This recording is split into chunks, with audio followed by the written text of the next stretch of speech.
ওয়ালাইকুম। মসজিদুল নববীতে বসে আছি এখন। আমার আসলে রিয়াদুল জান্নাতে ঢোকার কথা ছিল, বাট ঢুকতে পারি নাই। আসলে ওই যে আমাদের নুসুক অ্যাপটার মধ্যে যখন আমি দেশে এসে মদিনাতে, সরি, সৌদি আরবে এসে যখন নুসুক অ্যাপে আমি রেজিস্ট্রেশন করার ট্রাই করতেছিলাম, তখন এটা ভেরিফিকেশন, প্রোফাইল ভেরিফিকেশনে গেলে নিচ্ছিল না, আপডেট নিচ্ছিল না, আর বারবার ফেল্ড হচ্ছিল, আর একটা মেসেজ আসতেছিল এরকম অনেকটা। মেসেজটা আমি শো করি, আমি অলরেডি নুসুককে আমি করছি এটার জন্য আমি মেসেজও করছি, ঠিক এরকম একটা দেখাচ্ছে যে this ID is already registered. কিন্তু আমি যে অ্যাকাউন্টের সাথে রেজিস্টার্ড সেই অ্যাকাউন্টেই লগ ইন করা ছিলাম, মানে সলিউশন চাচ্ছিলাম ওদের কাছে, ওরা সলিউশনও দিতে পারে নাই এবং কোনো রিপ্লাইও দেয় নাই। এখানে দেখাচ্ছিল যে দিস আইডি অলরেডি এক্সিস্ট। তো এটা একটা বাগ, এটা আসলে ওদের সিস্টেমের সমস্যা। তো আমার এটা অ্যাকাউন্ট আগেই লগ ইন করা ছিল, যখন আপডেট নিছে ওদের অ্যাপসটা তখন এইটাতে ঝামেলাটা করতেছিল। তো যে কারণে আমি স্লট নিতে পারতেছিলাম না। পরে আরেক ছোট ভাইয়ের ইয়েতে স্লট নেওয়ার জন্য ওকে বলছিলাম, কিন্তু ও যখন স্লট রাখছিল সেটা ওরা অ্যাকসেপ্ট করে নাই আর কি। তারপরে আমাদের দুইজনকে ফেরত দেওয়া হয়েছে, আমরা ঢুকতে পারি না ইয়েতে, মসজিদুল নববীতে, সরি, রিয়াদুল জান্নাতে। তো আমি ওইখান থেকে ব্যাক করার সময়, ফেরত আসার সময় প্রবলেমটার একটা সলিউশন পাইছি। তো চিন্তা করলাম যে এই সলিউশনটা আপনাদের সাথে একটু শেয়ার করি, যদিও আমি ঢুকতে পারিনি, বাট আপনারা যেন একই প্রবলেম না পড়েন। বিশেষ করে যারা দেশ থেকে আসতেছেন মক্কাতে বা ইয়েতে, সামনে ওদের আগে যদি অ্যাকাউন্ট থেকে থাকে তাহলে এই প্রবলেমটা এখনও থাকার কথা। প্রোফাইল ভেরিফিকেশন অনেকেই হচ্ছে না, শুধু আমার না, আমার সাথে আরেকজন ছিল, ওনারও প্রোফাইল ভেরিফিকেশন হচ্ছে না। তো এটা সলিউশন কীভাবে করবেন সেটা আমি দেখাই দিচ্ছি। তো সর্বপ্রথম আপনি নুসুক অ্যাপটা অন করবেন।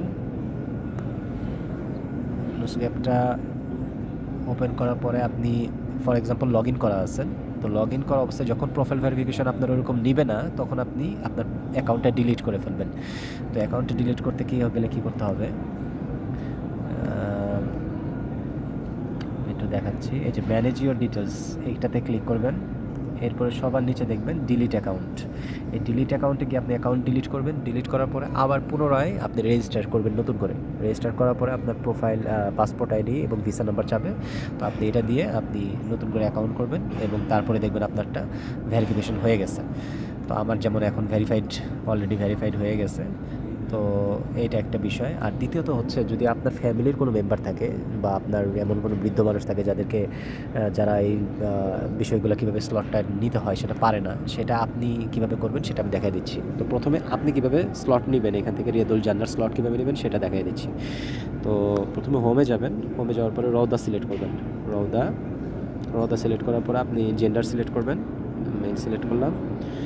এরপরে যদি আমি নিজের জন্য সিলেক্ট করতে চাই, তাহলে আমি এই যে 1 of 3 এখানে কন্টিনিউ করবো। আর যদি আমার ফ্যামিলির কারোর জন্য বা অন্য কারোর জন্য আমি যদি নিতে চাই, সেখানে অ্যাড ডিপেন্ডেন্টে ক্লিক করলে এখানে আপনার ন্যাশনালিটি আর পাসপোর্ট দেবেন, পাসপোর্ট নাম্বার, ভিসা নাম্বারে ক্লিক করে ভিসা নাম্বার দিয়ে অ্যাড কম্পানিয়ন দিয়ে দিলে আপনি ওনার জন্য, মানে আপনার সাথে যে লোক আছে তার জন্য আপনি এটা স্লট রেডি করে ফেলতে পারবেন। নিজের জন্য পারবেন, প্লাস কম্পানিয়নের জন্য পারবেন। আর সেক্ষেত্রে কম্পানিয়নের জন্য আলাদা কিউআর কোড আসবে, সেটাও দেখাবে। তো আপনি নিজের জন্য কীভাবে স্লটটা নেবেন, এখানে আপনার নাম আসবে, নাম আসার পরে কন্টিনিউ করবেন। কন্টিনিউ দেওয়ার পরে এখানে দেখেন আমার 4, 5, 6 এগুলো আসলে সব বুকড হয়ে গেছে। এখন আমি শুধুমাত্র 11 তারিখ থেকে নিতে পারতেছি। 11 তারিখ থেকে আমার শো করতেছে, স্লট শো করতেছে এখানে। 11 তারিখে এখন শো করতেছে না, 12 তারিখ মেবি পাওয়া যাবে। এই যে 12 তারিখে 11:40 এটা খালি আছে। আমার একটা অলরেডি অ্যাক্টিভ রিজার্ভেশন আছে, যে কারণে আমি আরেকটা রিজার্ভেশন নিতে পারবো না, সেটা দেখাচ্ছে। তো যেগুলো আর কি যে এরকম খালি থাকবে সেগুলো হচ্ছে আপনারা স্লট নিতে পারবেন। আর যেগুলোর উপরে এরকম একটা ওই যে টাইমের একটা থাকবে, সেটা মানে হচ্ছে এইখানে তাদের ফুল হয়ে গেছে। ঠিক আছে, আপনি যদি এটা ক্লিক করেন, ওরা বলতেছে যে new seats available soon, but এটা আসলে দিবে না, ওরা নিউ সিটসটা দিবে না। সরি, আমি ভুল বলছি, এটা আসলে ফুল হয়ে যায়নি। এটা ওরা আসলে এই টাইমটা হয়তো বা মেনটেনেন্সের কাজ করবে বা অন্য কোনো কাজ করবে, বাট এখনও ছাড়ে নাই ওরা এই সিটগুলো। আর এই যে প্রেয়ার যে টাইমটা আছে, এটা হলো প্রেয়ার টাইম, এখানে কোনো স্লট দেয় না ওরা। আর হচ্ছে আপনার এখানে আমি যদি দেখাই, এই যে সেটিংস সহ যে ইয়াটা আছে, টাইমটা আছে, এই সেটিংস টাইম মানে হচ্ছে ওরা মেনটেনেন্সের কাজ করবে, তো এই টাইমটা ওরা দিবে না। তো এভাবে আপনি আপনার কনফার্ম স্লটে যে এখানে ক্লিক করবেন, আপনার স্লট চলে আসবে, একটা কিউআর কোড চলে আসবে, ওই কিউআর কোডটা দেখালেই ওরা স্ক্যান করলেই আপনাকে আপনার স্লট মানে রিয়াদুল জান্নায় প্রবেশ করতে দিবে।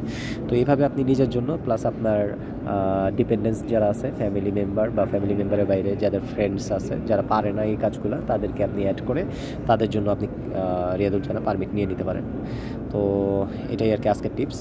আমি যেহেতু এখন মসজিদে নববীতে বসে আছি, চিন্তা করলাম যে এই ভিডিওটা তৈরি করে ফেলতে পারি, যারা সামনে আসতেছেন তাদের কাজে লাগবে ইনশাআল্লাহ। আসসালামু আলাইকুম।